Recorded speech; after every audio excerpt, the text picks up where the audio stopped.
Welcome to the Sit Down, brought to you by Visa. Delighted to be joined by young Canadian star Nathan Saliba. Great to have you. Great to be here. Thank you so much. We're here in Vancouver ahead of a Gold Cup. You're in the squad and aspirations on winning the trophy. But first of all, how's it been so far, obviously playing in the Shield and getting that start? Yeah, it's been amazing for me, getting that experience under my belt and helping me be way more comfortable, on the field and with my teammates, knowing them more and more. And yeah, I think it's good to have those trainings. We keep on building, and we're getting ready to start the Gold Cup. So yeah. Those of us that have followed your career for some time, I have to say we're delighted that you got to play with Steph Eustachio, because obviously what a player he is. Can you tell us what that was like to play with him in that game? It was very good. He guided me through the first minutes, and how it is to start the game. And I think it was good to have him by my side to guide me and give me some good tips. And then once the game got going, I was able to really do my thing by the how comfortable I got. How do you feel when you get that first start? What was that like when you were told? You get nervous a little bit. You don't really expect it, but it was very good. And I was waiting for this moment a long time, so it was a good honor for me to get it. What has Jesse asked you to become when he tells you to go out there and play? Is it more of the likes of what you already are doing? Is he giving you different kind of tips? What does he ask of you? Yeah, it's pretty much what I'm doing, and of course on building on top of this to how can I say that, to join in with the team we want to become. So everything that has to do with being more aggressive and being more physical and all of this. So it's just things you need to add in your game, but except for that, he really, trusts the way I play, and he didn't really give me too much restrictions on this. Can we go back a little bit for when you were younger? Like, how old were you when you felt like that you might be able to make this? How old did you think when you would, I could be a player here, I could be a professional? Honestly, I would say when I joined the Academy of Montreal at 14 years old.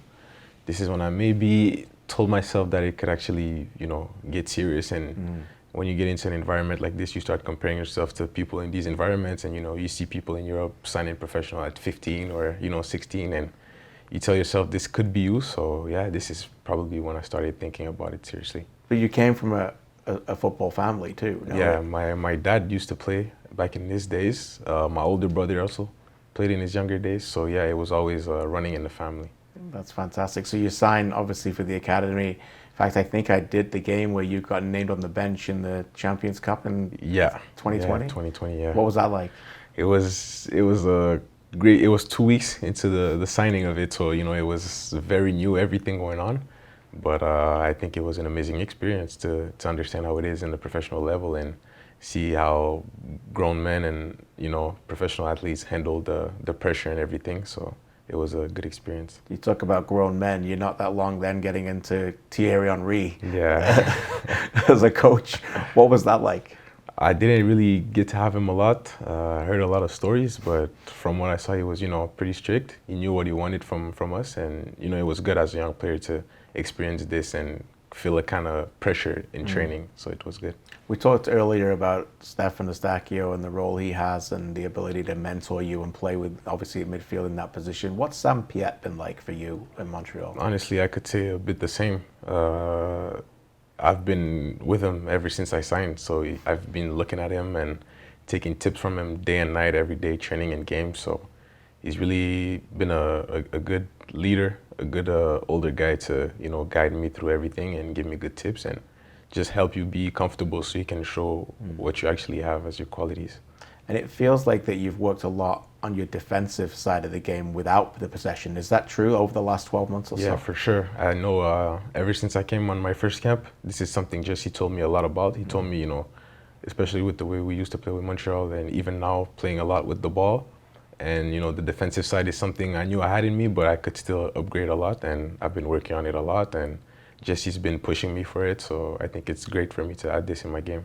And Jesse has been very complimentary of you lately, but he also said the first time that you came into camp, you were a little over your head. What was that like? Was it a little bit awe-inspiring, or what was it? How did it feel like for you coming into a camp like that for the first time? Honestly, it was, you don't really know what to expect, So you get in there, you see big players, and, you feel a bit small, so you try to learn as much as possible, and then yeah, you can feel overwhelmed. But I think as the camp was going on, you know, I got a bit more comfortable, was able to show my qualities, and I think that's what showed them the type of player I was. And then you got your chance, even though it was just a couple of minutes, right, with the Mexico I had game. the chance. I was happy with this. We joked about it because of how small the time was, but look, I'm happy to get it. Every opportunity I have is an honor for me. Well, let me tell you, when we talk about Stefan Ertz, I remember being in the stadium when he got his chance in Orlando, and he just got 1 minute or so right before, and now look at him. So we might be looking at you like that in 5 years, my friend. So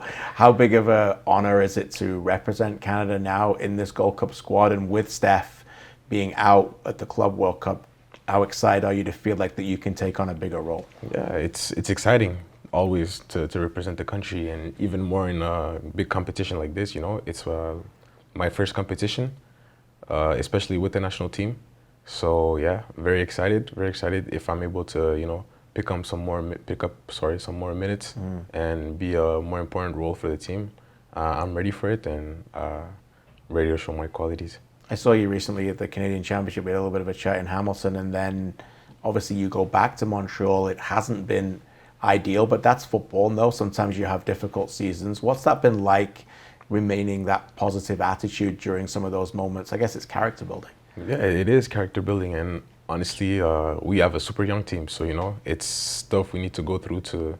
It's like you said, it's part of football, so it's hard, but you need to stay positive. You need to keep working, and as soon as everybody understands that the only way to go through this is to keep working and work harder, then it's easier for everybody to be on a more positive page. That's good, and that's obviously the thought in Montreal. When you come into the Canadian camp as a relatively new to it, what's it like? What did you notice immediately about what this group has? Honestly, it's such a great chemistry. Yeah, I feel like everybody just fits right in, you know, and it's very good for new players coming in, and you know, you're able to feel more comfortable quickly to just be able to show who you are as a person and show your qualities on the field. How does a young man like you distract yourself from the rumors? I'm sure you see them, people talking about clubs in Europe, opportunities to move, big opportunities ahead of a World Cup. I would never know what that feels like. What does that feel like, and how do you stay grounded and remove yourself from that? You know, I think if you focus too much on it, it can be very overwhelming. So the way I do it is to just not look at them, not try to not to talk about them at all. Right. I want to stay focused on this camp. When I talk to my family, all we talk about is the camp and how I'm doing in training, and you know, how I'm getting better and better every day. So yeah, that's pretty much it. You just avoid it and stay focused on the present and what's going on right now. But is it fair, Nathan, to say that a move or not, that you want to play? Like you look at some of the Canadian players over the last couple of years, and they've openly said that, you know, they need to get back to playing ahead of the World Cup. Is that key, whether you move or not, to make sure you go somewhere where you're going to be playing regularly heading into a World Cup? Yeah, for sure. That's always the goal, especially being younger. That's the only thing you should focus on, to get as much minutes as you can, and you know, just being on the field, this is how you can show the player you are, and so that's the most important thing. So the player you are, let's talk a little bit about it. How do you describe yourself as a player in terms of how you've, I suppose, matured over the last year? What areas of the game do you think that you're getting better at and still need to work on? Yeah, I think with the years I was able to go through, you know, different coaches who saw different things in me, and I think that was a good thing for me because they each saw something different in me, which helped me to just complete who I was as a player. So I gotten better with everything that's, you know, being calm under pressure and keeping the ball and, you know, seeing your options before. I've gotten better at driving with the ball and being, you know, more offensive minded. So yeah, I think these are things that helped me a lot. And like we talked earlier about the defensive part, which I worked a lot on. So I think it's really building me to a very complete midfielder. And when you play a team as well as Ukraine are, and you go out there and play at that level, that must give you nothing but more confidence ahead of the Gold Cup. Yeah, it's amazing to, you know, compare yourself to them, and, you know, after you have a game like this, you tell yourself, well, it wasn't as bad, too bad, you know. So yeah, you give yourself a good tap on the shoulder, and you tell yourself that it's the only way is up from there. Does it feel good though, coming into a team that is openly talking about winning this trophy and having those expectations on your shoulder, whether you play regular minutes or not, must feel good. It's very good. You know, it's my first time in a team where we just focus and have it almost as a, how can I say that, as a minimum to go and get to the final, you know. So it's a great pressure to have as a young player, and just focusing on winning a tournament, you know. Well, listen, it's been fantastic to get to know you more. I know the country is starting to really fall in love with your play. Congratulations so far on everything you've done in the Canada shirt, and good luck in the Gold Cup, Nathan. Thank you very much. Thank you.